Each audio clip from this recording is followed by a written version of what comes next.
Peter Boolkah here, and welcome to today's edition of The Transition Guy. Now, today's episode, I'm covering a request really from a subscriber, and they asked me the question: how do you promote or reward a rising star in a business, a young rising star, without upsetting the older people within the organisation? So first of all, I'll start off with asking a question: can you make an omelette without breaking some eggs? The answer is fundamentally no. And I think the reality is this has been a problem that's been going on forever and ever and ever. Now, when you look at it, what is the challenge here? You're always going to get people that are younger in the organisation that are relatively hungry and talented. And guess what? They've got their entire life ahead of them. They want to get on. And that's absolutely fantastic for an organisation. But then you've got those that have been within the organisation for a number of years. Quite often they've been relatively there forever, and they haven't quite gotten on to the next stage, be it a management position or whatever. And most business owners think, okay, well, I can't promote somebody that's really young because I don't want to upset the apple cart. But the reality is at some stage the apple cart's going to be upset.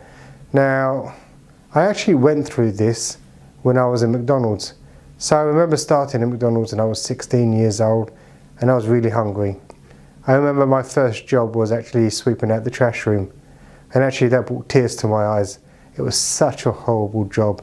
You can imagine, you got a new job, you join, and the first job is the most vile job you can have. It doesn't do much for your motivation. And I caught on very quickly that actually, in order for me not to do the so-called shitty jobs, I need to add value. So what did I do? I learned to add value. So I made sure that I learned all the different stations. I made sure that I became a more valuable person in the day-to-day operation than at the back end doing the cleaning, etc. Now, if you're young and you're ambitious, you get the hunger bug. That as you start to get used to getting promoted, you're going to love it and you want more of it.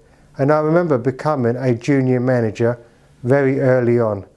I was no more than 17 and a half when I got my first junior position. And that did cause friction because I was only 17 and a half years old. And I had people in their 30s and their 40s that had been there 4 or 5 years looking at me thinking, who's this kid? Now, did I find it difficult? Totally. Did I find myself being a little bit bullied by the more experienced, older people? Absolutely. But what did I have to do? I had to learn to fend for myself. At the end of the day, if you're going to be a manager, you're going to have to manage people. So you are going to have to learn how to lead, how to manage, how to fulfill that role. And don't get me wrong, I made loads of mistakes in the beginning. I think one of the things that with youth, you have a lot of, what I would say, energy, a lot of enthusiasm. And these people really want to do a great job. But with that, you have that immaturity, poor decision making sometimes, and, well, you just get on people's nerves. So I had to go through that entire process until I learned to become a great manager. And unless you can overcome these things, the reality is, how can you be a good manager? Whenever you go into an organisation, the chances are you're not a manager that goes in and it's all hunky-dory and all you're doing is maintaining. Normally when you've got new managers come into a situation, they've got to sort stuff out. And you've just got to learn to do that. I think where you've got to learn to draw the line is at the end of the day, yes, younger people are going to get a hard time. But at the end of the day, if you're going to really want to move on in an organisation, you've got to give these young people a chance. You've got to allow them to grow, develop and add value to the business. But you've got to make sure also that they are afforded some protection. And what you don't want is them getting bullied by the other people. You just don't want a violation of your core values. You don't want the behaviours to be a violation of your core values, because that's an absolute no-no. So my suggestion with all of this is you're going to have to mentor the young manager. You're going to have to teach them how to manage. They're going to have to read loads of books, DVDs, watch DVDs, listen to audiobooks, get as much knowledge as you possibly can.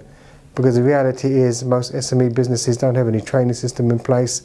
They're not afforded the systems and processes like a McDonald's would have.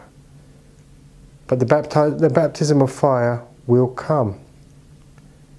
And as a young manager, you've got to be prepared for that.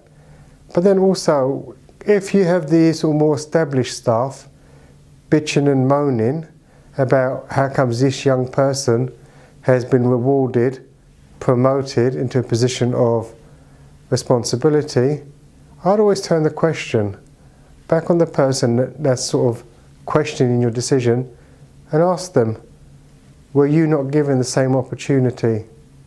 Because very often you'll have people moaning about these younger people getting promoted, but they didn't want to do what it took to get in that position in the first place. They didn't want to make the sacrifice. They just wanted to go along with the flow. So for you, very simple. Always ask them the question, this was your opportunity also, why did you not take it? Now, if you're going through this in the business that you're currently owning, running, and you're thinking, okay, well, I really want to bring these young people through, but I'm not brave enough at this moment in time, or I don't know how to best support them, then head over to Boolkah.com, get in contact, and let's talk about how you can actually get young talent in your organisation trained, developed, and firing on all cylinders, driving your business forward. And remember, failing to learn is learning to fail.